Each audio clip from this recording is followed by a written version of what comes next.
Today, it became official that Jonathan Anderson is leaving Loewe.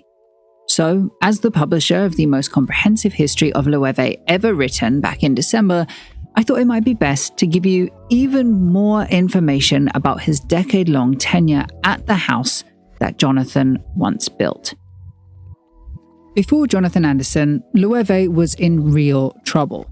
For 20 years, it had been unprofitable, with the best review of their finances under LVMH being that it was, quote, only marginally unprofitable.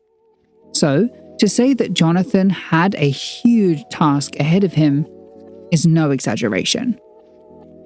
Jonathan Anderson was hired in 2013 to almost no excitement. Loewe at this time was not a widely known brand, it had no distinct point of view, it wasn't famous. But Jonathan was. Having recently hit the zeitgeist, his JW Anderson line had recently gone through a bit of a rebranding in 2011 to bring a less grungy aesthetic to the catwalk. It was still androgynous leading, as was the main differentiator of his brand at the time, but it was growing to be sleeker, with brighter colours and more known for what I can only describe as a Matisse-esque look. It was this, in fact, that seemed to materialise an aesthetic that Loewe had been known for in the 50s and 60s under a man named Carvajal, who's widely credited with the next most recent popularisation of the brand. There was a line to be drawn between the history of Loewe and with this new style that JW Anderson had been drawing. And this was important, as was the fact that he had proved his commerciality in his Topshop collaboration collection starting 2012, and the fact that since 2010, Jonathan Anderson was already the creative director of Sunspell, which is a British legacy brand, evidencing his ability to perform in a like role for a brand of similar, maybe slightly larger size. As such, he was the perfect person for the role of creative director. However, while I can say this today and the role sounds like a dream job, you should know that it would have had vastly different connotations then, if I had said it back in 2013. You see, Loewe was LVMH's problem child, so much so that there are reports of them trying to sell off the brand from 1996 when they acquired it until 2009 approximately, through all three of the LVMH scouted Loewe creative directors. Honestly, it's for this reason I'd imagine the actual goal of Anderson at Loewe was not to produce collections to make Loewe a commercially successful company, but instead to make the brand desirable enough for a sale. But still, they did approach Anderson's launch really differently nonetheless. You see, prior to Anderson, there had been 3 different creative directors under LVMH. There was Narciso Rodriguez, who was their designer celebrity hire, debuting in the same season as Marc Jacobs for Louis Vuitton and Michael Kors for Celine. There was Jose Enrique Oñaselfa, who had seen a great press push for excitement around his launch, pushing a "Who Will It Be" storyline, and Stuart Vevers, now famed for his work at Coach, who saw next to no excitement or buzz around his launch whatsoever. While for Jonathan, not only was there no buzz about who would take over prior to his announcement, though you should know the fact that he was niche famous and did get some buzz going after the announcement, but that's on his fame, not on Loewe's fame, but also he didn't debut right away either. Instead, while he was hired in 2013, the first few things to come out under his tenure had almost nothing to do with him at all. There were these Spring-Summer 14 ads for the men's and women's wear offerings, which almost bring a return to the same kind of bronzed beige that was associated with Loewe at that time. They re-released the flamenco bag in 2013, another push for the past, and they skipped the Autumn-Winter 14 season altogether. In fact, the first iteration of something different coming for the brand under Anderson was the opening of the Casa Loewe store in Madrid in 2014, in which Jonathan Anderson described a new shopping experience for their customer in which they were meant to experience the store as if it were an art collector's personal home, tying the brand into an artistic merit in promotional material. However, while this was successful at testing the new direction of the brand to the world of fine art, getting PR in places like Vogue and WWD, the first more public visualization of what his vision would come to be was actually the Spring-Summer 15 menswear campaign. And it was a massive success, clearly vying for the large amount of attention that the menswear space was holding at the time, thanks to the rise of London Menswear Week, which had just evolved from the Man Show, which Jonathan was once part of. The images, which had been plastered all over London and Paris, just in themselves were the talking point of all fashion circles in both cities for their total reimagining of the brand, giving us a more luxurious option for the J.W. Anderson consumer. Furthermore, Loewe invited journalists from all over into their new headquarters in Saint-Sulpice to experience the heritage leathers themselves in a way that concreted the history of the brand into Jonathan's vision. It tied the two together in a cohesive way. And in that, Loewe was already on its way to becoming desirable once more. But more importantly than even that, they had secured their first hero product, these jeans. Still on sale to this day as one of their biggest and only clothing cash cows, these jeans were so incredibly desirable. They were also saleable because they're easy to wear, and they would not have cost much to produce because it's denim. Plus, because of the attention that menswear was getting at that time from both men and women, it offered something truly unisex, thus serving a wider audience. It was a very smart way of translating that new, buzzy desirability into something commercial in a less obvious way than, say, bags or sunglasses, all while helping to gauge interest in this new direction of the brand. And interest there was. In his Spring 15 women's wear catwalk collection debut, Jonathan was exceptionally well received in the media. To quote Tim Blanks for Vogue, he said, quote, "The collection was something else altogether. High-waisted leather trousers in a rainbow of colors, tied judo style at the waist. Anderson had imagined them crisscrossing on his complex set in a pleasurable blur. He wasn't wrong, and their leatheriness underscored just why Loewe makes such an appropriate, if peculiar, fit for Anderson." This was a great beginning for the designer, who had a signature look that was readily available to be discussed. But in this, I'd also like to point out something that stuck out to me about these early collections. They are rather closely linked to the J.W. Anderson mainline. These applique looks remind me of the applique shapes he'd explored in his mainline, like this from Autumn/Winter 13. In my big Loewe video, I explained how the puzzle bag had an improved zipper placket in the same placement as the Spring-Summer 15 J.W. Anderson bags, and even this exact color was used in Autumn/Winter 15 J.W. Anderson collection in a trench coat and a cocoon coat. So there is a lot of crossover between the two brands. Even still to this day, I feel like this skateboard jumper could pretty much just be something that Loewe would do. I mean, they did those car dresses.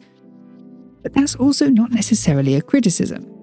That's exactly what he was hired to do. He was hired to bring this creative vision to Loewe. And it really did work.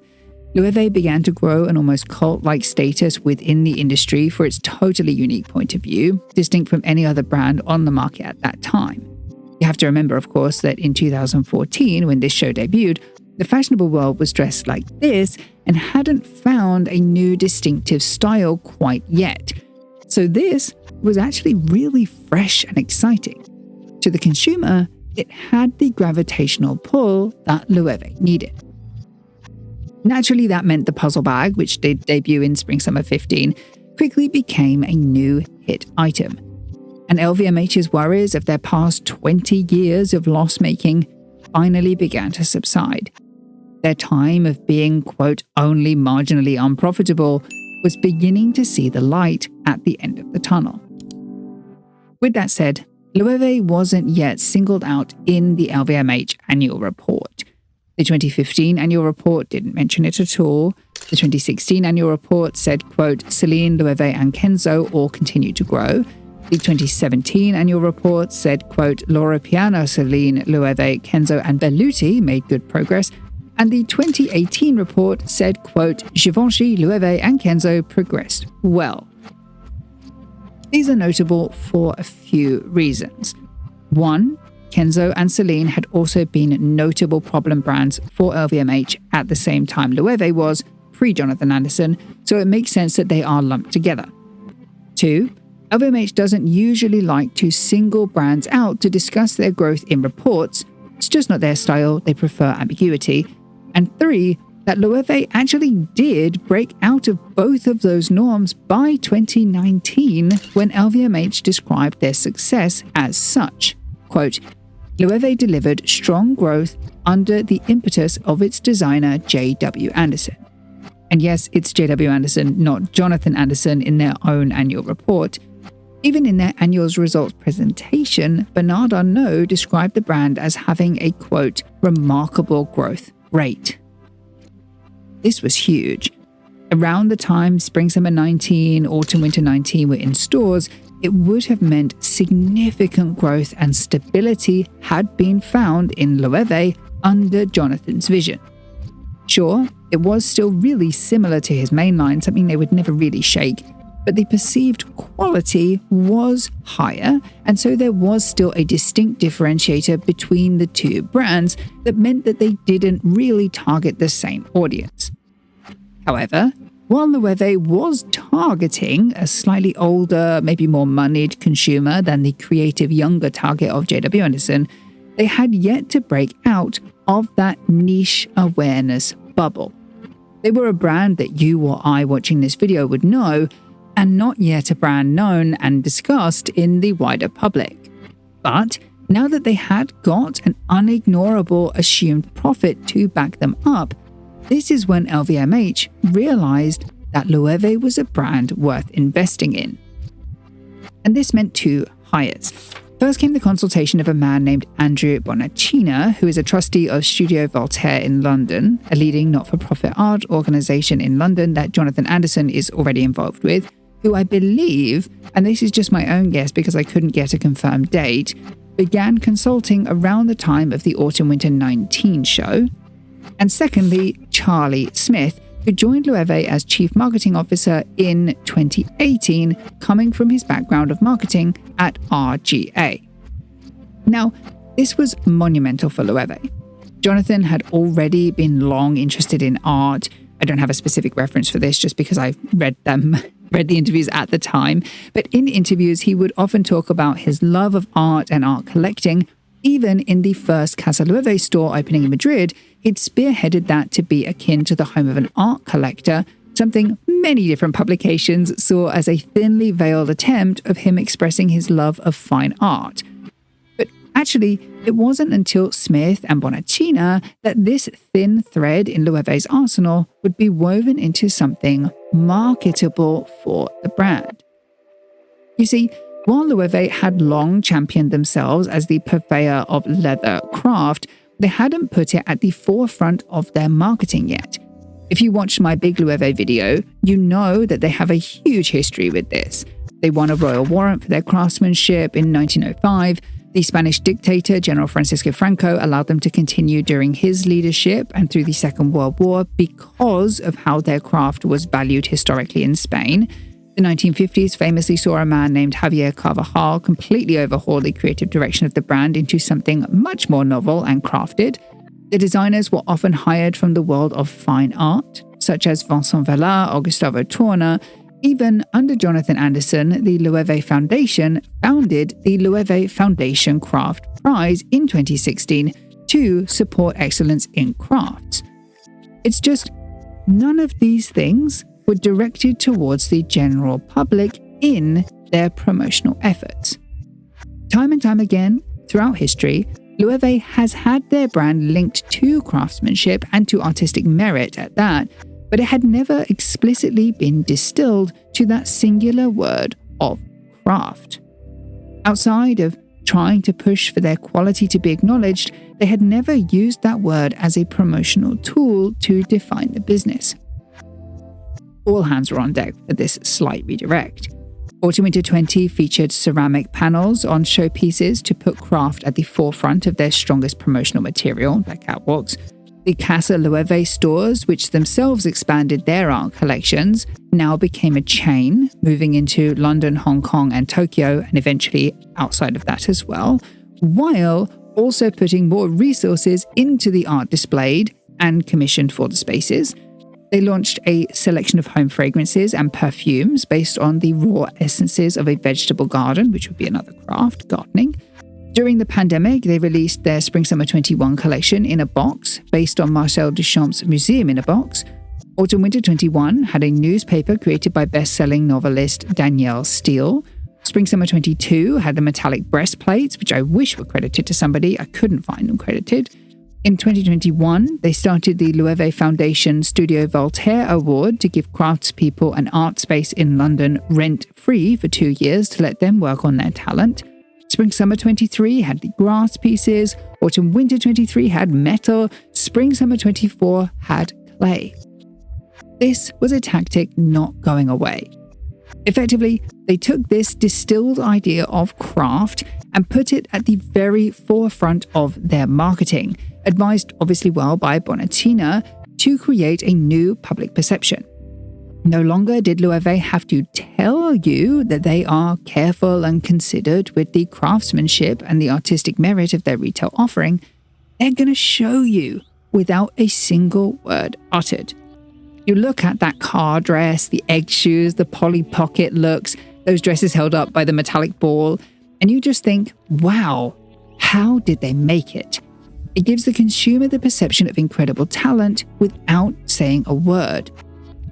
It's brilliant marketing, even just from the catwalks alone, but then you think that they took that concept to social media with their construction videos, or into their collaboration collections with Miyazaki's IP that went on for a couple of years, or even more recently with their ceramicist Suna Fujita, or into their well-curated celebrity endorsement moments that you realize this is some of the finest marketing that luxury fashion has seen since LVMH realized that an already famous designer would sell more clothes than an unknown one. However, with that said, I specifically made this video separately from the big Loewe video in order to dive a little deeper into the transitions of Loewe under Anderson, and it wouldn't be fair to do that without first exploring the SWOT analysis of how this may continue. Because while we discussed their strengths quite a lot, they have their unique point of view, they have a strong marketing concept, we haven't yet discussed their weaknesses, opportunities, or threats. Firstly, let's start with weaknesses, because I did already discuss it in my big Loewe video, so for those that have seen it, we can get it out of the way. Because namely, they have set themselves up on a very high horse from which to fall. By telling everyone that they are the be-all and end-all of craft, the Hermes of Spain, while reducing the quality of their most famous item, the puzzle bag, which they did by simplifying the pattern and removing the bag feet, this does cause concern that they are more focused on the perception of quality rather than the materialization of that. Of course, nearly everything else you get is of phenomenal quality, but if this does become a slope, it will be a very hard one to pull back from. You can only really lose trust one time.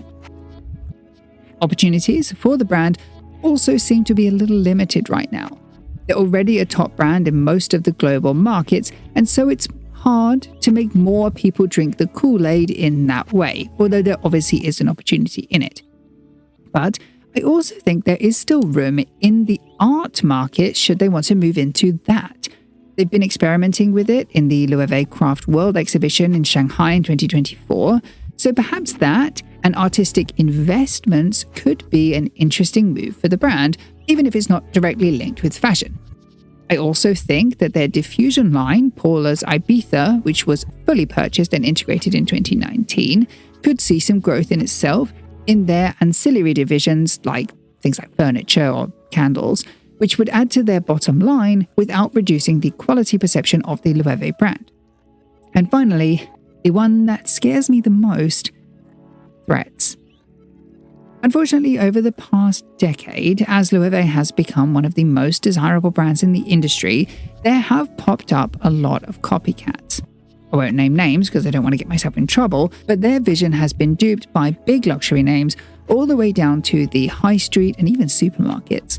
Of course, Jonathan was the first to truly popularize that style around the same time as Jacques Meurs, both of which before the Loewe appointment. But it does impact potential customer base when their hard work can be found cheaper elsewhere, or from another brand that said customers may have a longer relationship with. However, with that said, I do think they may have a feather in their hat revolving around the recent departure of Jonathan Anderson, something that was only actually revealed earlier today.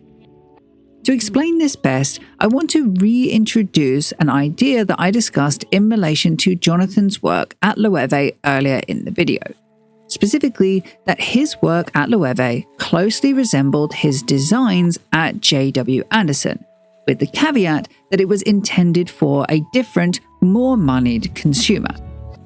This is an integral factor that should, and I hope will, affect the design language of the new designer or designers at Loewe, whoever they may be.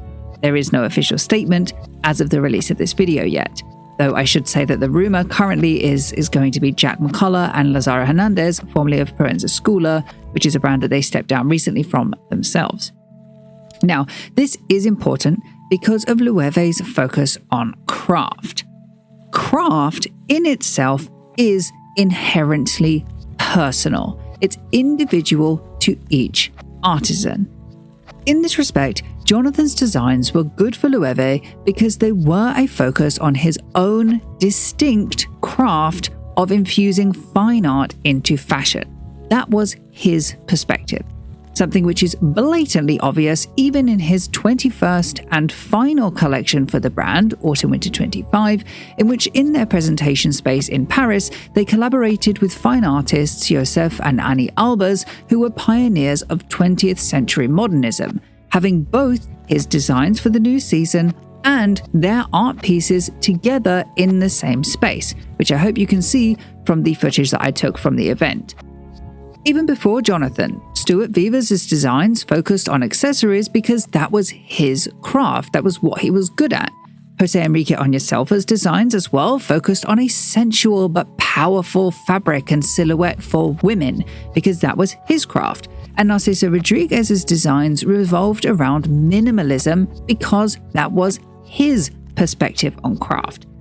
Each designer thus far has had the grace from the brand to show off their own specific talent in craft, void of very obvious links to the brand heritage or even to each other in a way that makes it seem like Loewe as a brand doesn't have themes, even if each individual designer wasn't an immediate hit like Jonathan's Loewe was.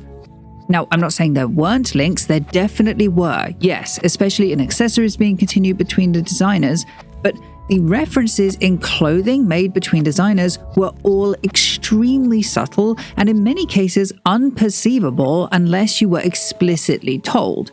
For example, Trompe l'oeil, which had been a theme of Jonathan's throughout his entire tenure, was actually introduced by Stuart Vevers in Autumn-Winter 2012 with leather embossing. But of course it was far more subtle and done in a totally different way, and therefore probably not something the average consumer would pick up on. There's subtlety to Loewe, and it's born of the idea that each individual artisan has their own individual perception of what craft is.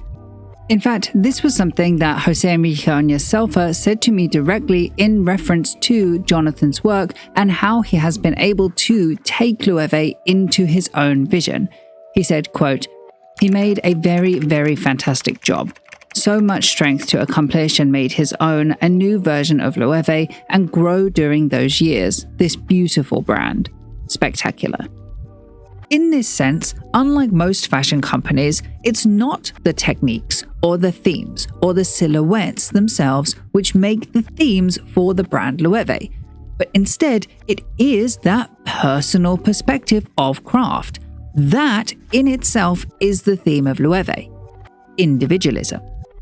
Ergo, when the new creative director or directors make their debut, I hope their focus is not on continuing the legacy of Jonathan, but in explaining their own perspective on the value of what they see is craft.